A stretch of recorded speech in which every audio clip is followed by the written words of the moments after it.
Hello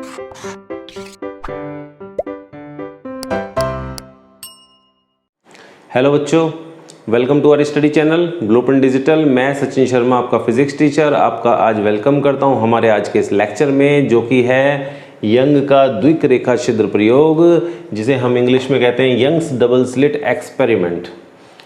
chapter 7 चल रहा है हमारा, प्रकाश का व्यतिकरण यानी कि इंटरफेरेंस ऑफ लाइट, और कक्षा 12 का पार्ट 2 हम पढ़ रहे हैं। तो बच्चों, इसे आज स्टार्ट करने से पहले हम पुराना एक बार थोड़ा सा रिकॉल करेंगे कि पुराने में हमने क्या पढ़ा। तो पुराने में हमने चैप्टर 7 का ही एक टॉपिक हम पहले पढ़ चुके हैं, यानी कि एक लेक्चर हम पहले पढ़ चुके हैं, जो कि आपको ब्लूप्रिंट डिजिटल के यूट्यूब चैनल की प्लेलिस्ट से मिल जाएगा। तो उसमें हमने क्या पढ़ा? उसमें हमने पढ़ा व्यतिकरण होता कैसे है, व्यतिकरण में किस प्रकार से हमें तेल की पतली परत जो कि जल के ऊपर होती है उसमें हमें रंग दिखाई देते हैं। इसी प्रकार साबुन का जो घोल का बुलबुला होता है उसमें भी उसे सूर्य के प्रकाश में देखने पर हमें उसमें भी रंग दिखाई देते हैं। तो ऐसा क्यों होता है? तो ये होता है व्यतिकरण के कारण। तो वहाँ हमने समझा, हमने साथ में पढ़ा है आपको कि अध्यारोपण का सिद्धांत क्या होता है। जब दो तरंगे माध्यम में अध्यारोपित होंगी तो वो किस प्रकार से व्यतिकरण करेंगी, तो कहाँ संपोषी व्यतिकरण होगा और कहाँ विनाशी व्यतिकरण होगा, तो वो हमने वहाँ पर पढ़ाया। और साथ में कुछ आंकिक प्रश्न भी हमने आपको हल कराए जो कि एग्ज़ाम्स में आ जाते हैं। तो वो आपको जो है हमारी वीडियो ज़रूर देखनी चाहिए, वो लेक्चर ज़रूर आपको समझना है। तो चलिए आगे चलते हैं। क्या हम पढ़ने वाले हैं? पढ़ने वाले हैं यंग का द्विक रेखा छिद्र प्रयोग। तो यंग ने एक प्रयोग किया जिसे यंग का द्विक रेखा छिद्र का प्रयोग कहते हैं। यंग ने क्या किया? यंग के उपकरण में यंग ने एक पर्दा लिया, पी स्क्रीन ली एक, और पी पे एक रेखा छिद्र उसने यहाँ पर रख लिया। ठीक है, इसे रेखा छिद्र बोलते हैं। यहाँ से प्रकाश एंटर होगा, उसके बाद कुछ दूरी पर एक दूसरा पर्दा क्यू लिया गया, कुछ दूरी पर दूसरा पर्दा क्यू लिया, जिसमें दो स्लिट यानी कि रेखा छिद्र वहाँ यहाँ दिए गए, जो कि हैं S1 और S2। S1 और S2 जो है S से समान दूरी पर हैं। जितनी दूरी S1 होगी उतनी ही दूरी S2 होगी, और ये दोनों जो रेखा छिद्र होंगे वो इस रेखा छिद्र के समांतर हैं यहाँ पर। और तीनों ही रेखा छिद्र एक कागज के तल पर लंबवत हैं। जैसे कि कागज का तल इस तरह से होता है, तो उस पर लंबवत किस तरह से है? वो इस तरह से लंबवत है। तो तीनों ही रेखा छिद्र इस प्रकार से हैं। तो ये लिए गए। इसके बाद एक तीसरा पर्दा R लिया गया, जो कि क्यू पर्दे से कुछ दूरी पर था।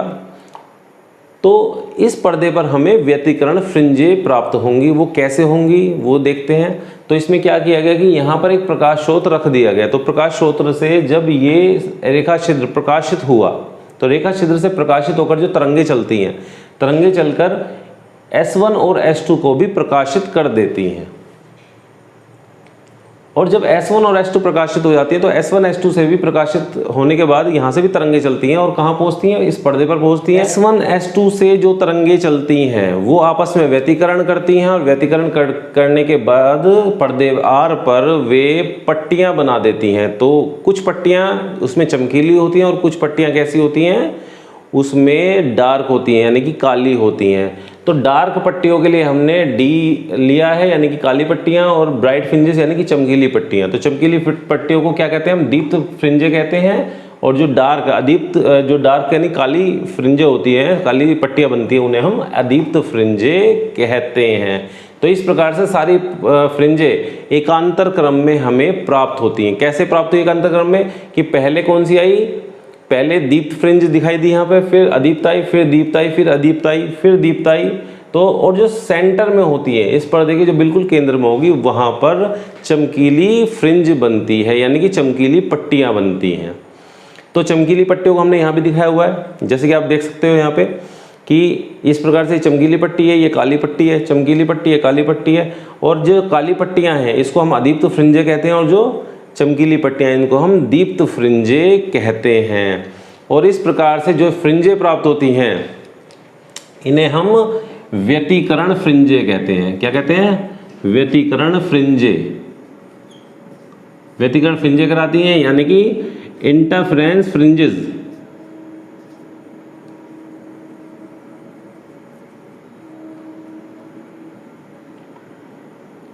यानी कि इंटरफेरेंस फ्रिंजेस और जो ये प्रतिरूप हमें प्राप्त होता है, जो ये इस तरह से दीप्त और अदीप्त फ्रिंजों का जो प्रतिरूप हमें प्राप्त होता है, उसको हम इंटरफेरेंस पैटर्न कहते हैं। हम कहते हैं इसे द्विक रेखा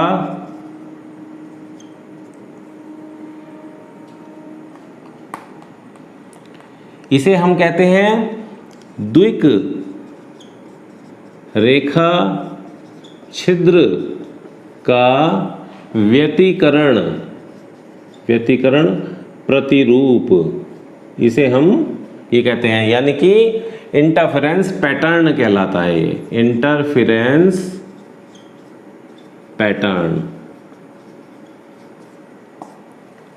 तो इंटरफेरेंस पैटर्न कौन सा है? जो हमें दीप्त और अदीप्त फ्रिंजें यहाँ पर प्राप्त हुई हैं, ये सारी जो हैं ये आपकी इंटरफेरेंस पैटर्न कहलाती हैं। और जो ये फ्रिंजें अलग अलग यदि आप इनको कहोगे तो ये व्यतिकरण फ्रिंजें इन्हें हम कहते हैं। तो इस प्रकार से हमें पर्दे पर व्यतिकरण फ्रिंजें प्राप्त हो जाती हैं। अब हम इसमें ये देखते हैं कि यंग ने इस प्रयोग को किस प्रकार से परिभाषित किया, कि यंग का जो तरंग सिद्धांत था वो इस रेखा छिद्र के प्रयोग को, जो यंग का रेखा छिद्र प्रयोग है, उसको कैसे परिभाषित करता है।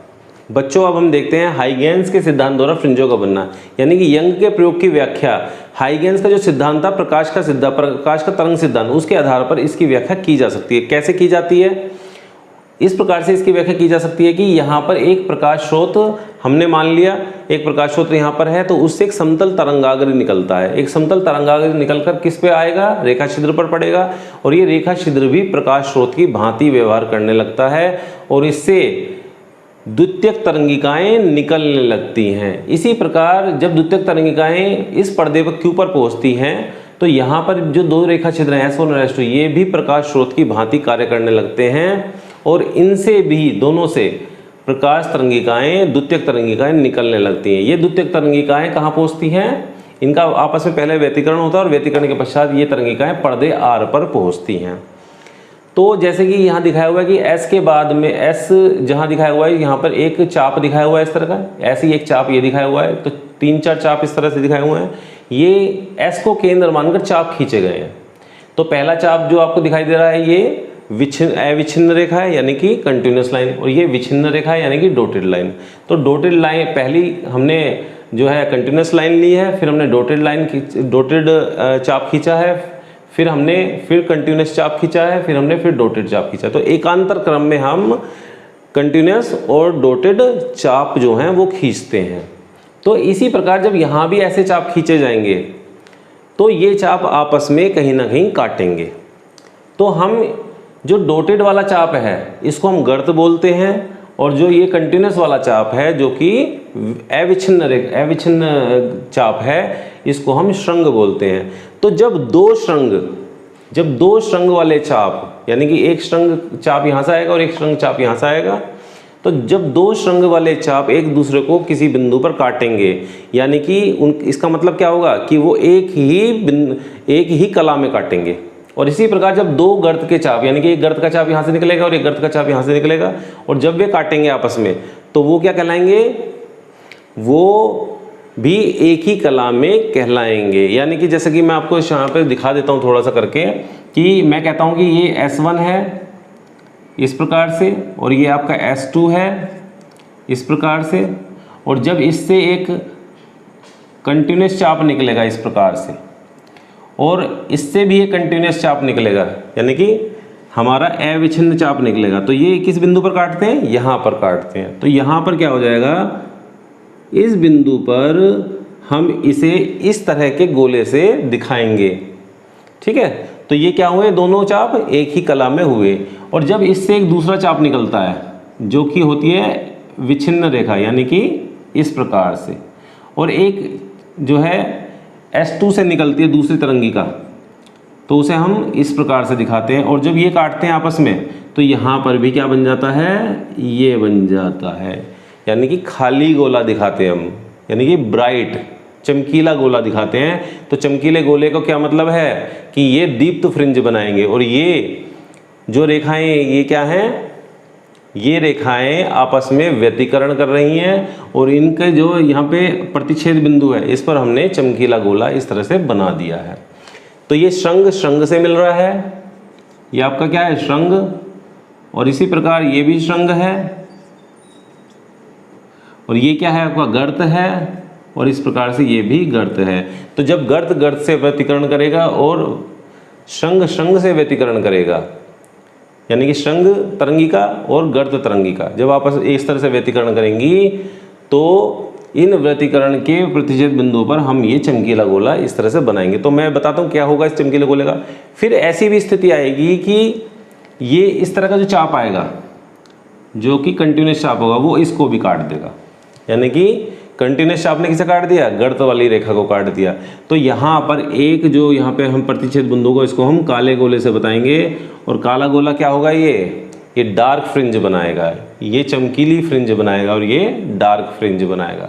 इसी प्रकार से जब एक रेखा यहाँ से जाएगी तो वो ऐसे काटेगी इस तरह से।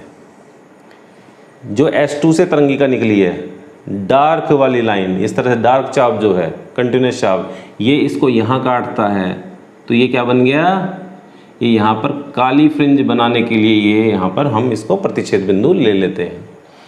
तो जब इस तरह से लाइंस आपस में इस तरह से काटेंगी तो हम इस चित्र के अंदर आते हैं। तो इसमें क्या होगा कि जब ये इस तरह से हमारे काले गोले और ये चमकीले गोले बन जाएंगे इस तरह से, और जब चमकीले गोलों को आप मिलाओगे, चमकीले गोलों को मिलाओगे तो ये जाकर क्या बना देंगी, यहाँ पर पर्दे पर दीप्त फ्रिंज बना देंगे। और इसी प्रकार से जब काले गोले मिलाए जाएंगे और वो पर्दे तक जाएंगे, काले गोलों को मिलाने वाली जो रेखा जो है, यानी कि इस उसमें व्यतिकरण हो रहा है, यहाँ पर व्यतिकरण हुआ, यहाँ पर व्यतिकरण हुआ, यहाँ पे व्यतिकरण हुआ, और इस प्रकार से जब व्यतिकरण के पश्चात जब ये फाइनल तरंगिका ये इस पर पहुँचेगी पर्दे पर, तो ये डी पर जाकर मिलेगी, और डी क्या हो जाएगी, अदीप्त फ्रिंज बन जाएगी। इसी प्रकार जो चमकीले गोले से होकर जाने वाली तरंगिका है वो बी पर मिलेगी, तो क्या बनाएगी, दीप्त फ्रिंज बनाएगी, और ये सदैव केंद्र में दीप्त फ्रिंज ही बनाती है।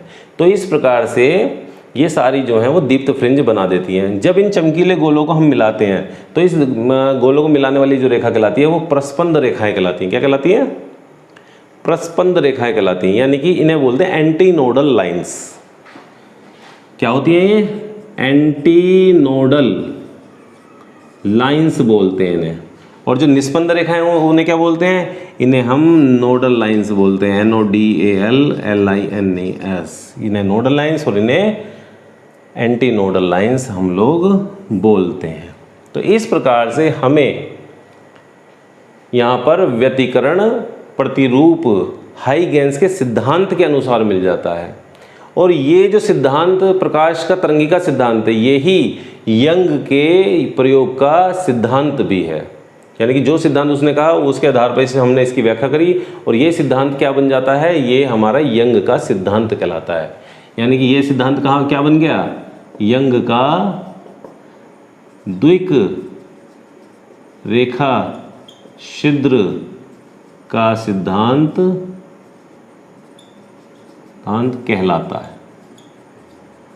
कहलाता है।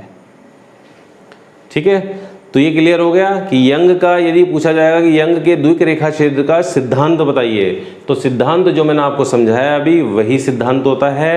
तो समझ के याद करोगे तो याद रह जाएगा, एग्जाम में बिल्कुल इसी प्रकार से आप लिख कर आ सकते हो। यदि आप इसको रट के जाओगे तो रट के कुछ भी याद नहीं हो, समझ में नहीं आएगा इसमें। तो मैंने बहुत अच्छी तरह समझाया है कि एस पर ये प्रकाश आएगा, एस अपने इसको क्या मानेगा, अपने आप को ये मानेगा आपको प्रकाश स्रोत, यहाँ से द्वितीय तरंगिकाएं निकलेंगी। तरंगिकाओं में भी इस तरह से एकांतर क्रम में हमने डॉटेड लाइन ली है और कंटिन्यूस लाइन ली है। इसी प्रकार से यहाँ भी कंटिन्यूस और डॉटेड लाइन मिलेंगी, और ये इस प्रकार से काटेंगी। गर्त गर्त को काटेगी, गर्त गर्त को काटती है, श्रृंग श्रृंग को काटती है। तो यहाँ पर क्या बनेंगी, यहाँ पर चमकीली रेखाएं बनेंगी। यानी कि यहाँ पर क्या होगा, यहाँ संपोषी व्यतिकरण होगा। क्या होगा, संपोषी व्यतिकरण होगा। और जहाँ काले गोले बने हैं यहाँ पर क्या होगा, यहाँ विनाशी व्यतिकरण होगा, विनाशी व्यतिकरण होगा। तो इस प्रकार से यहाँ विनाशी व्यतिकरण होगा, तो यहाँ पर इनके कारण अंधेरे वाली स्थिति आ जाएगी। यानी कि कुछ जगहों पर पर्दे पर अंधेरा हो जाएगा, यानी कि यहाँ पर जो अदीप्त फ्रिंज आई यहाँ पर अंधेरा हो जाएगा, इस जगह पे अंधेरा मिलेगा पर्दे पर, और यहाँ पर इस जगह पे हमें चमकीली रोशनी यानी कि प्रकाश मिलेगा, यहाँ पे तेज तीव्र प्रकाश मिलेगा, यानी कि ये तीव्र प्रकाश की स्थितियाँ हैं ये वाली, और ये अंधेरे की स्थितियाँ हैं जब पर्दे पर हमें अंधेरा मिलता है। तो अंधेरे को यहाँ पर पट्टियों के रूप में कहा गया, काली पट्टियाँ। तो ये प्रयोग आपको समझ में आ गया होगा। तो उम्मीद है कि जैसे कि हमने समझाया वैसे ही कि वैसा ही आप, यदि एग्ज़ाम में प्रश्न आता है तो आप इसी प्रकार से लिख कर आ सकते हो। तो स्टूडेंट्स, कैसा लगा आपको वीडियो? यदि वीडियो आपको अच्छा लगा है तो इस वीडियो को आप लाइक कर सकते हैं, सब्सक्राइब कर सकते हैं, और साथ में अपने साथी मित्रों को इसके बारे में बता सकते हैं। और ये सारे वीडियोज़ हमारे ब्लूप्रिंट डिजिटल की प्लेलिस्ट से मिल जाएंगे। तो अब हम नेक्स्ट वीडियो में मिलते हैं, और नेक्स्ट वीडियो में हम लोग यंग के प्रयोग में किस प्रकार से रेखा छिद्रों की चौड़ाई निकालेंगे। तो रेखा छिद्रों की चौड़ाई किस प्रकार से निकाली जाएगी वो समझाया जाएगा। तो देखते हैं नेक्स्ट वीडियो में, नेक्स्ट लेक्चर में क्या होता है। तो तब तक के लिए good bye and thank you very much for watching our video. Thank you.